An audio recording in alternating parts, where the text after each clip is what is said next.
An unspeakable silence in the wilderness, the Cascade Mountains of Washington state, are a realm of staggering, primordial beauty. Sprawling across hundreds of square miles, the Okanagan-Wenatchee National Forest is a tapestry of dense evergreen forests, jagged granite peaks, and rushing, ice-cold rivers. It is a place where nature's grandeur can make human concerns feel small, a sanctuary for hikers, campers, and those seeking solace in the wild. But in the early summer of 2025, this serene landscape became the unwilling stage for an act of unimaginable horror. Its profound silence broken by a crime that would shake a community to its core and trigger one of the most extensive manhunts in the state's history. The story begins not with a bang, but with a growing, gnawing dread. On June 2nd, 2025, a Chelan County Sheriff's deputy, acting on a missing persons report, navigated the winding Icicle Creek Road near the town of Leavenworth. There, near the Rock Island Campground, he found what he was looking for: a white 2017 GMC Sierra pickup truck, abandoned and silent. The truck belonged to 32-year-old Travis Caleb Decker, a local man and U.S. Army veteran. He and his 3 young daughters had been reported missing 3 days earlier. As law enforcement began to search the rugged terrain surrounding the vehicle, a terrible discovery was made. The bodies of 9-year-old Paityn, 8-year-old Evelyn, and 5-year-old Olivia Decker were found nearby, their young lives extinguished in the most brutal way imaginable. Their father, the man who was supposed to be their protector, was gone. Travis Decker had vanished into the vast, unforgiving wilderness he knew so well. An infantryman with 8 years of service, including a deployment to Afghanistan, Decker possessed extensive training in survival, navigation, and evasion. He was a man who had, by his family's account, previously lived off-grid in the backwoods for months at a time. As a massive search was launched, authorities issued a stark warning. Decker was to be considered armed, dangerous, and a phantom uniquely equipped to disappear into the mountainous terrain.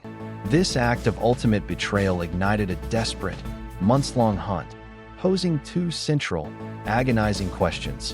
What could possibly drive a father to murder his own children? And where, in the millions of acres of wilderness, had the ghost of the Cascades gone?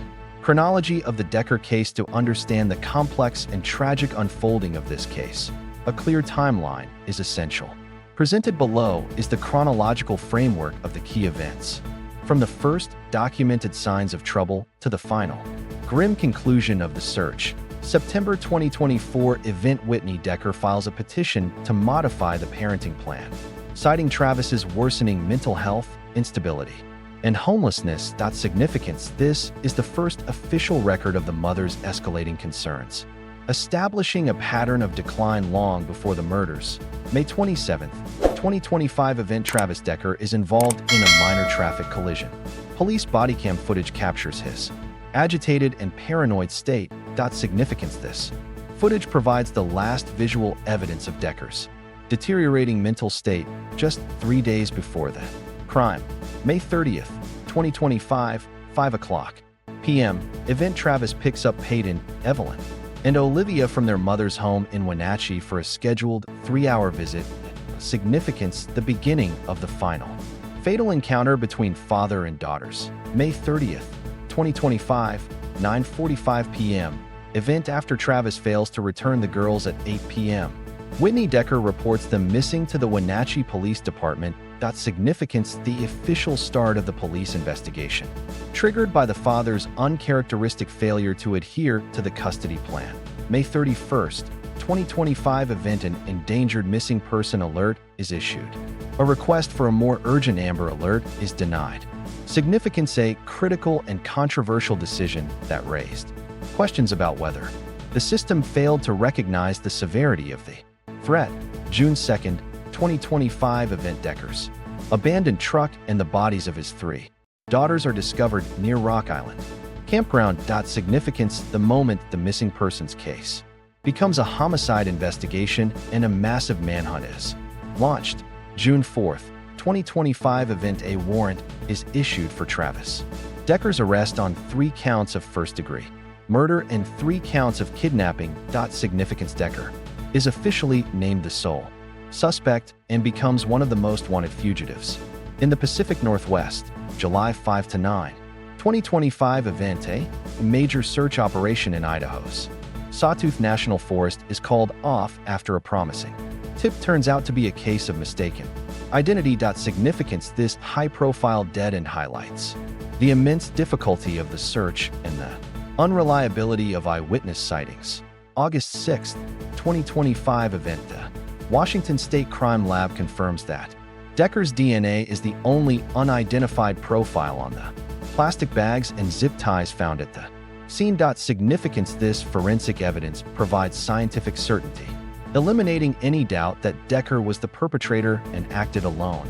August 25 to 26, 2025 event, the FBI conducts an intensive two-day grid search of the Rock Island Campground area, recovering several items for analysis. Significance: this marks a new phase of federal involvement, bringing advanced resources to bear on the increasingly cold crime scene. September 18, 2025 event, a search drone spots a shirt belonging to Decker, leading to the discovery of human remains on Grindstone Mountain. Significance: the technological breakthrough that finally locates the fugitive, ending the months-long physical search. September 24, 2025 event, the U.S. Marshals Service officially declares Travis Decker deceased, and federal prosecutors file a motion to dismiss his case. Significance: the legal end of the manhunt, though local authorities await final DNA confirmation, highlighting a jurisdictional difference in procedure. The last visitation: a father's sad face. The afternoon of Friday, May 30th, 2025, began like many others in the quiet neighborhoods of Wenatchee. It was the start of a routine, court-ordered visitation. But for those who saw Travis Decker that day, something was profoundly wrong. Ben Gwynn, the Deckers' longtime next-door neighbor, was watering his lawn when Travis arrived to pick up his daughters. He later recalled a chilling 10-minute conversation with the man he had known for years. The Travis who stood before him was a changed man. He was noticeably thinner, with long hair and a beard that altered his appearance so much that Gwynn initially asked, "Is that you, Travis?" During their brief chat, Decker seemed distracted and disoriented, asking Gwynn how he had been 3 separate times. But what struck the neighbor most deeply was the look on his face. It was not a look of anger or excitement, but one of profound despair. Gwynn described it simply and hauntingly: he had a sad face.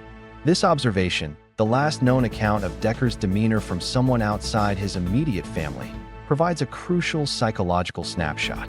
It suggests that on the day he would commit an unthinkable act, Travis Decker was not a man consumed by rage, but perhaps one collapsing under the weight of an immense internal sorrow. A mother's growing fear. At 5 p.m., Travis Decker collected his 3 daughters, Paityn, Evelyn, and Olivia, for a visitation scheduled to last just 3 hours. For their mother, Whitney Decker, these visits were a source of complex emotions. While she had documented deep and escalating concerns about her ex-husband's mental stability in court filings, she also told investigators that he had, until that day, always been reliable about returning the children on time. This history of reliability created a baseline of expectation that was about to be shattered as the clock ticked past the 8 p.m. return time.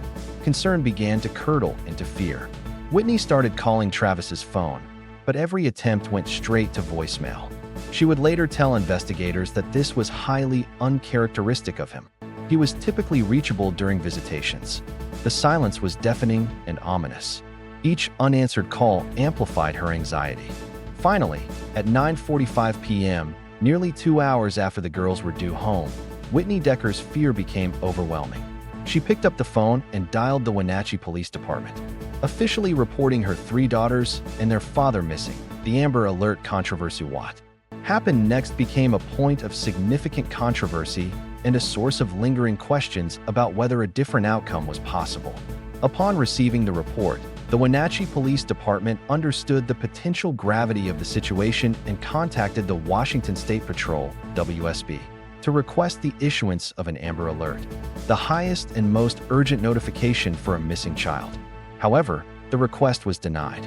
WSB officials determined that the case did not meet the strict criteria for an alert, which requires specific evidence that a child is in immediate danger of serious bodily injury or death, instead of the widespread Immediate notification of an Amber Alert, which would have pushed an emergency message to nearly every cell phone in the region. A lower-tier Endangered Missing Person Alert was issued the following day, May 31st. This alert has a much more limited reach and does not carry the same sense of public urgency. The decision sparked intense debate. Whitney Decker's attorney, Ariana Cozart, later argued forcefully that the known facts should have been more than sufficient to trigger the Amber Alert. Law enforcement was aware of Travis Decker's documented mental health decline, his recent instability, his homelessness, and his uncharacteristic behavior in failing to return the girls and not answering his phone. To a mother and her legal counsel, these factors screamed danger. This incident exposes a critical and tragic gap in many emergency alert systems. The protocols are often designed with a specific scenario in mind, typically a stranger abduction where the threat is clear and immediate. They struggle to accommodate the more nuanced, but no less lethal, threat posed by a parent in the throes of a severe mental health crisis. In the absence of an explicit threat of violence, the system failed to interpret a parent's psychological unraveling as a clear and present danger to his children. Whitney Decker's parental intuition, backed by a documented history of Travis's instability, was not enough to overcome the rigid criteria of the system. The case of the Decker sisters thus stands as a heartbreaking example of how a system built on checklists can fail to account for the unpredictable and devastating realities of human psychology, leaving a crucial window of opportunity for intervention tragically closed. The man behind the monster from Wisconsin to Washington. To comprehend the man who committed this crime, one must look back to his origins. Travis Caleb Decker was born on August 15, 1992, in Pewaukee, Wisconsin, a suburb of Milwaukee. By all accounts, his youth was not that of a future monster. He was described by a former neighbor as an extremely athletic and kind teenager who excelled in sports. In high school, he was a member of the football and wrestling teams, even competing in the state finals for wrestling, a testament to his discipline and physical prowess. He grew up in a military family, with a grandfather in the Special Forces and a father who was a Green Beret, setting a powerful example of service and martial excellence that would come to define his life's ambition. This portrait of a promising, athletic young man from a stable background makes his later descent all the more perplexing and tragic, the complicated military career following in his family's footsteps. Travis Decker enlisted in the U.S. Army in March 2013, serving for 8 years until his discharge in July 2021. His service record is a complex tapestry of achievement and profound disappointment. He served as an infantryman and was deployed to Afghanistan for 4 months in 2014. He was also part of the 503rd Infantry Regiment and the 173rd Airborne Brigade Combat Team while stationed in Italy, a prestigious and demanding assignment. During this time, he met and married Whitney, and they welcomed their first daughter, Paityn. However, beneath the surface of a respectable military career was a deep-seated ambition tied to the elite echelons of the armed forces. A former Army squadmate who served with him in Italy described Decker as quiet and hardworking, but also as a bit of an outcast and somewhat of a narcissist. This squadmate revealed a critical detail about Decker's past. Before joining their unit, Decker had been part of the elite 75th Ranger Regiment, but was removed after he failed to complete the notoriously grueling Ranger School. Despite this failure, public photos circulated of Decker wearing a Ranger tab, suggesting a desire to project an image of success he had not truly earned.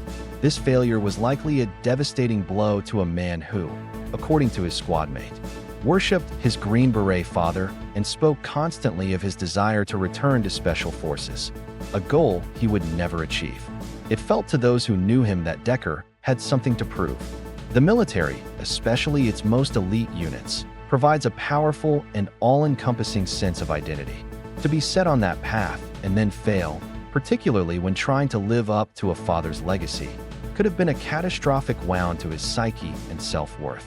This unfulfilled ambition, this gap between the warrior he wanted to be and the soldier he was, may have created a deep-seated sense of personal failure that festered for years. The unraveling the end of his active duty military career in 2021 appears to have been a critical inflection point. According to Whitney Decker's attorney, His issues seemed to spiral after he left the Army and joined the Washington National Guard. His 10-year marriage to Whitney formally ended in 2024, with court filings citing his mental instability and emotional/mental health issues as the primary reasons for the divorce. During this period, he was diagnosed with both post-traumatic stress disorder, PTSD, and borderline personality disorder, BPD, a severe condition often characterized by emotional dysregulation, unstable relationships, and a distorted sense of self that Whitney's court filings paint a harrowing picture of his decline. She described moments of power or control, instances where he would vanish without explanation or wake her by screaming in the middle of the night. She believed he was not taking his prescribed medication. A parenting plan established in September 2024 mandated that he seek mental health treatment and attend domestic violence anger management counseling. He refused to sign the agreement and never complied with its terms. His life became increasingly transient and unstable.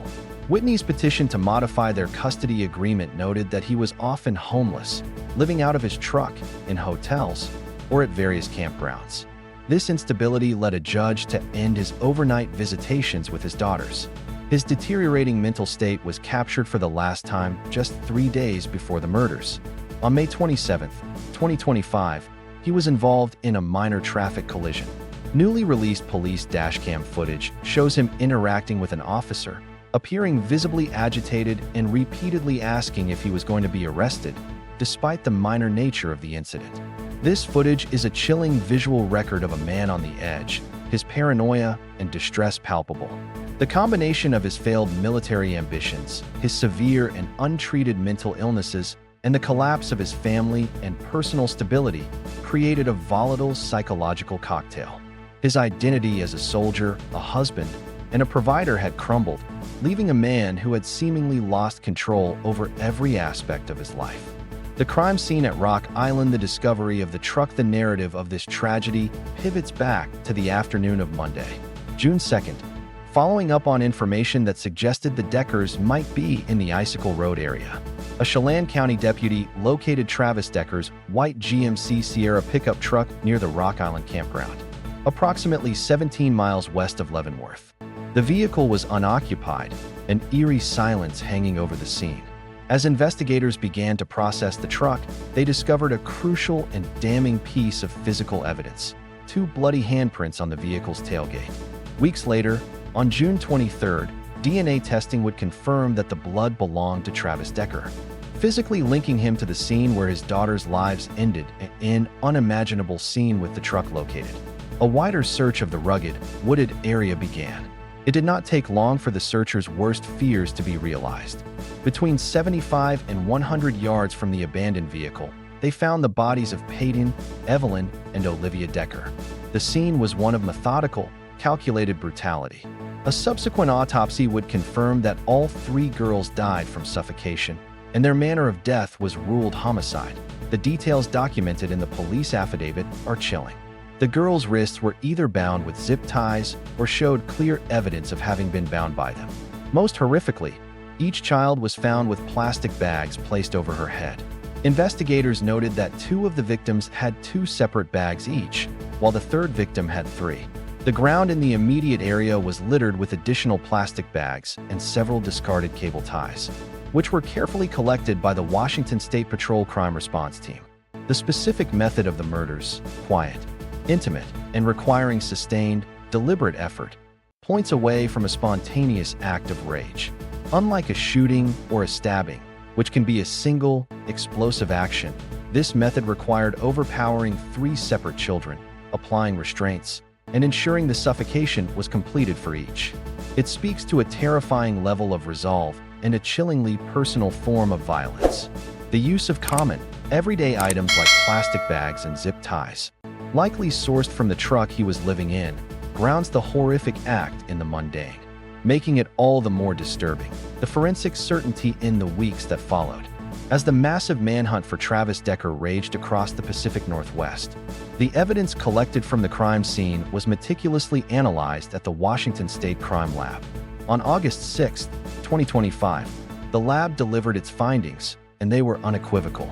The results provided the scientific certainty that investigators needed to name Travis Decker as the sole perpetrator. The analysis revealed that DNA profiles matching Travis Decker were present on the plastic bags that had been used to suffocate each of his 3 daughters. Furthermore, his DNA was found on the cable ties collected at the scene. Most critically, investigators reported that no other unidentified DNA profiles were obtained from any of the evidence. The only DNA present belonged to Travis Decker and his 3 victims. This forensic evidence was the linchpin of the case. It systematically dismantled any possibility that another person was involved, quelling early speculation and confirming that this was not a random act of violence, but an intimate and horrifying betrayal. The DNA report provided an invisible, undeniable confession, proving with scientific certainty that the girls' father, and their father alone, was responsible for their murders. The evidence strongly suggested a calculated act of filicide, deepening the mystery of his motive while simultaneously cementing his guilt. The hunt for a phantom, the largest manhunt in county history, with Travis Decker identified as the sole suspect. Law enforcement launched what would become the largest and most complex manhunt in the history of Chelan County. The scale of the operation was immense. More than 100 officials from a coalition of local, state, and federal agencies were mobilized to find the fugitive.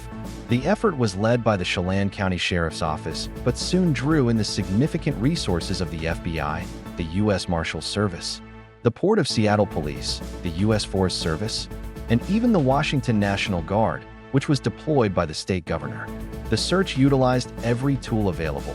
K-9 units trained in both tracking and human remains detection, swift water teams to search rivers and creeks, and a constant presence of air assets, including helicopters and drones, scanning the vast wilderness from above. A formidable fugitive in a formidable landscape. The search teams faced a dual challenge: a formidable landscape and an equally formidable fugitive. The search area spanned hundreds of square miles of the Cascade Wilderness, a territory defined by its rugged and unforgiving nature. It is a land of dense forests, steep, rocky hillsides, and a near-total lack of cellular service, making communication and coordination incredibly difficult. This terrain alone would make finding any lost person a monumental task. But Travis Decker was not merely lost. He was hiding.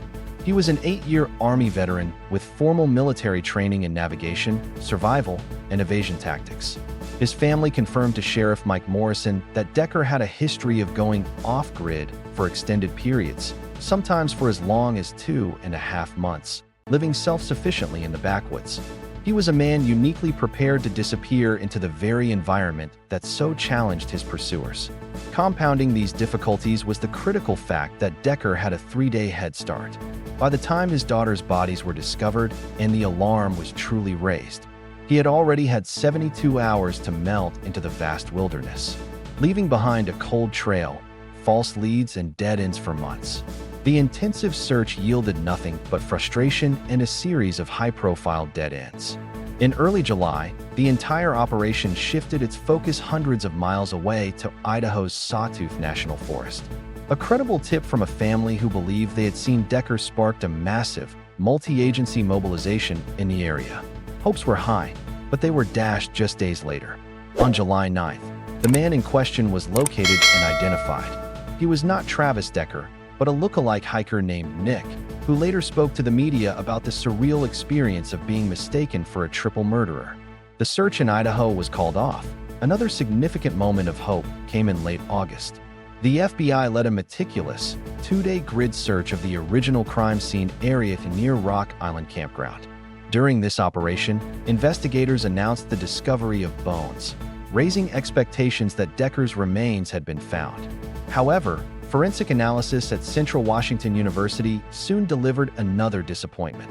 The bones were determined to be of animal origin. These false leads were not just operational setbacks. They were emotional blows to the investigators and the community, each one a reminder of how elusive their target was. The federal involvement as the search dragged on. The federal government's role became increasingly prominent.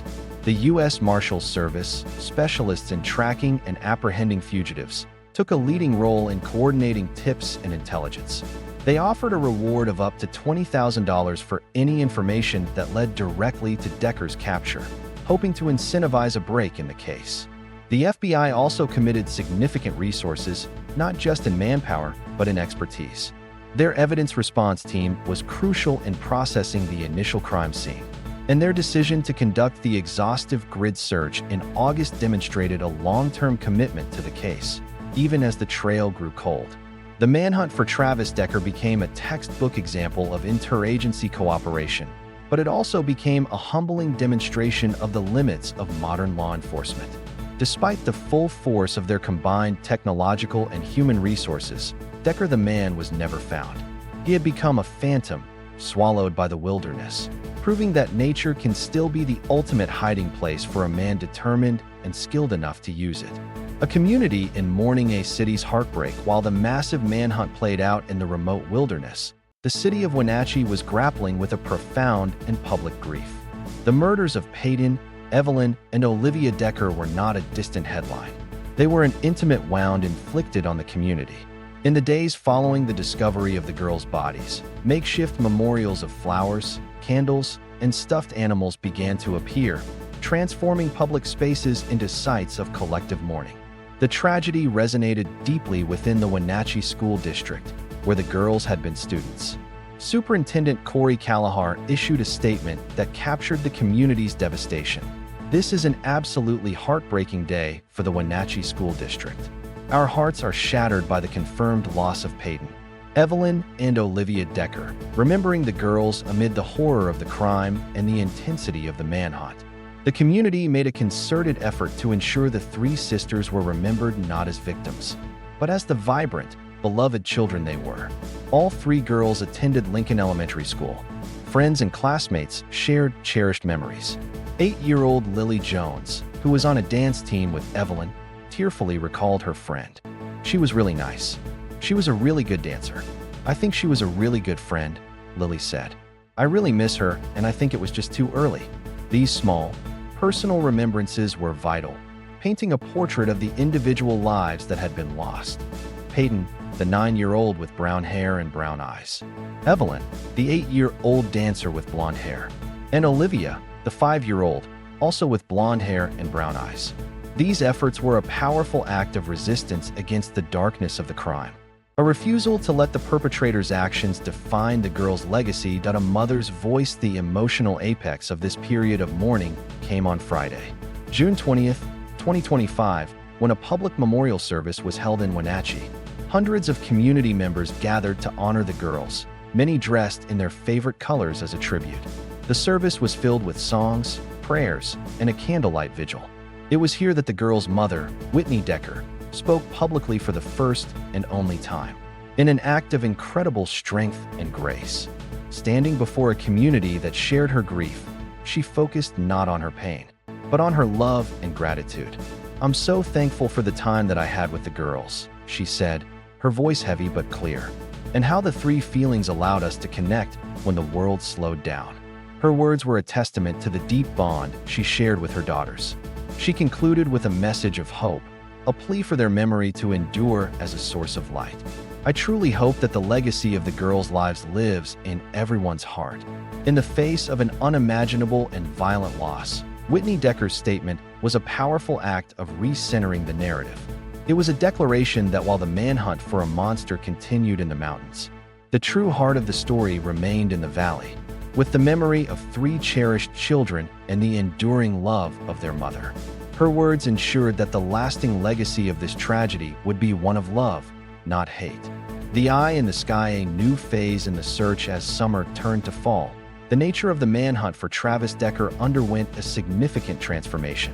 The massive ground searches, involving hundreds of officers combing the backcountry, were scaled back. The trail had gone cold. With each passing day, the likelihood of finding Decker alive diminished. In a statement, authorities acknowledged this grim reality, noting that the probability of his death increases every day he remained missing. The operational focus subtly shifted from apprehension to recovery. The question was no longer just where is he, but also is he still alive? The search became a patient, methodical, and technologically driven effort to find any trace of the fugitive in a vast and unforgiving landscape. The drone's discovery, the breakthrough that had eluded searchers for over 3 months, finally came on Thursday, September 18, 2025. Not from a human eye, but from a digital one. A law enforcement drone was conducting a routine aerial survey over Grindstone Mountain, a rugged peak near the original crime scene. As operators reviewed the high-resolution images captured by the aircraft, they detected what they described as an anomaly on the mountainside, something out of place in the natural environment. They zoomed in on the digital image, enhancing it for a closer look. The anomaly resolved into a piece of fabric, a t-shirt. It was not just any shirt. It was consistent with one Travis Decker was known to have worn. After months of dead ends and false starts, this was the good break investigators had been desperately waiting for. The discovery was a testament to the evolution of search tactics, where the human eye, even from a helicopter, might have missed a small, decomposing piece of evidence against the cluttered forest floor. The drone's persistent, high-resolution scanning provided a new way of seeing. It was the eye in the sky that finally unlocked the last chapter of the search. The recovery operation, the location identified by the drone, was at an elevation of 4,000 feet on Grindstone Mountain, in an area that was all but inaccessible on foot. Sheriff Mike Morrison described the terrain as off the beaten path, incredibly steep, and incredibly rocky. It was a section of the mountain that had not been, and likely could not have been, thoroughly searched by ground crews during the initial phases of the Manhunt to investigate the drone's finding. A specialized recovery operation was launched. A law enforcement helicopter was dispatched to the coordinates. Unable to land on the treacherous slope, the helicopter hovered over the site while a team of detectives was lowered down to the ground. There, on the remote mountainside, they found what the drone had led them to. The long and arduous search for Travis Decker was finally over. This successful operation highlighted a pivotal shift in law enforcement strategy, demonstrating that persistent aerial surveillance can succeed where even the most exhaustive ground searches in impassable terrain may fail. An end, but not an answer. The scene on Grindstone Mountain, the scene the detectives discovered on the steep slope of Grindstone Mountain, was grim and conclusive. They found a set of severely decomposed human remains scattered across the hillside by time and the elements. The location was less than a mile from the Rock Island Campground, the very place where Travis Decker had murdered his daughters over 3 months earlier. Alongside the skeletal remains, which included parts of the femur and bones from the feet, were several personal items that served as powerful circumstantial evidence. Searchers recovered a pair of U.S. Army Ranger shorts, a bracelet Decker was known to wear, and a container of his preferred brand of chewing tobacco. A key fob consistent with the one for his GMC truck was also recovered by a dive team from nearby Icicle Creek. Every piece of evidence pointed to one conclusion: they had found Travis Decker. One critical item, however, was missing. Despite a thorough search of the area, no gun was found with the remains, leaving his exact cause of death an open and likely unanswerable question. A jurisdictional disagreement. The discovery of the remains triggered a fascinating and unusual public disagreement between federal and local law enforcement agencies, a conflict rooted in their different missions and evidentiary standards. On September 24, 2025, 6 days after the discovery, the U.S. Marshals Service, confident in the overwhelming circumstantial evidence, officially advised federal prosecutors that their fugitive, Travis Caleb Decker, was deceased. Acting on this advice, the U.S. Attorney's Office promptly filed a motion in federal court to dismiss the criminal case against Decker and quash his outstanding arrest warrant. From the perspective of the federal agency tasked with fugitive apprehension, the manhunt was over, and their case was closed. Local caution versus federal certainty. This decisive federal action was met with immediate and public pushback from local officials. Chelan County Sheriff Mike Morrison held a press conference where he explicitly called the U.S. Marshals' declaration premature. He was adamant that his office, which was leading the homicide investigation, would not be dropping its charges or officially closing the case until they received definitive DNA confirmation from the Washington State Crime Lab. His position was strongly supported by Chelan County Coroner Wayne Harris, who articulated the legal and scientific distinction perfectly. Other agencies can speak about their investigation into Mr. Decker in locating human remains, and can state that based on circumstantial evidence that the remains located are his, Harris said. The Chelan County Coroner's Office does not have that luxury. We must rely on scientific methods to establish positive identification. This rare public glimpse into the mechanics of law enforcement revealed a fundamental difference in operational philosophy.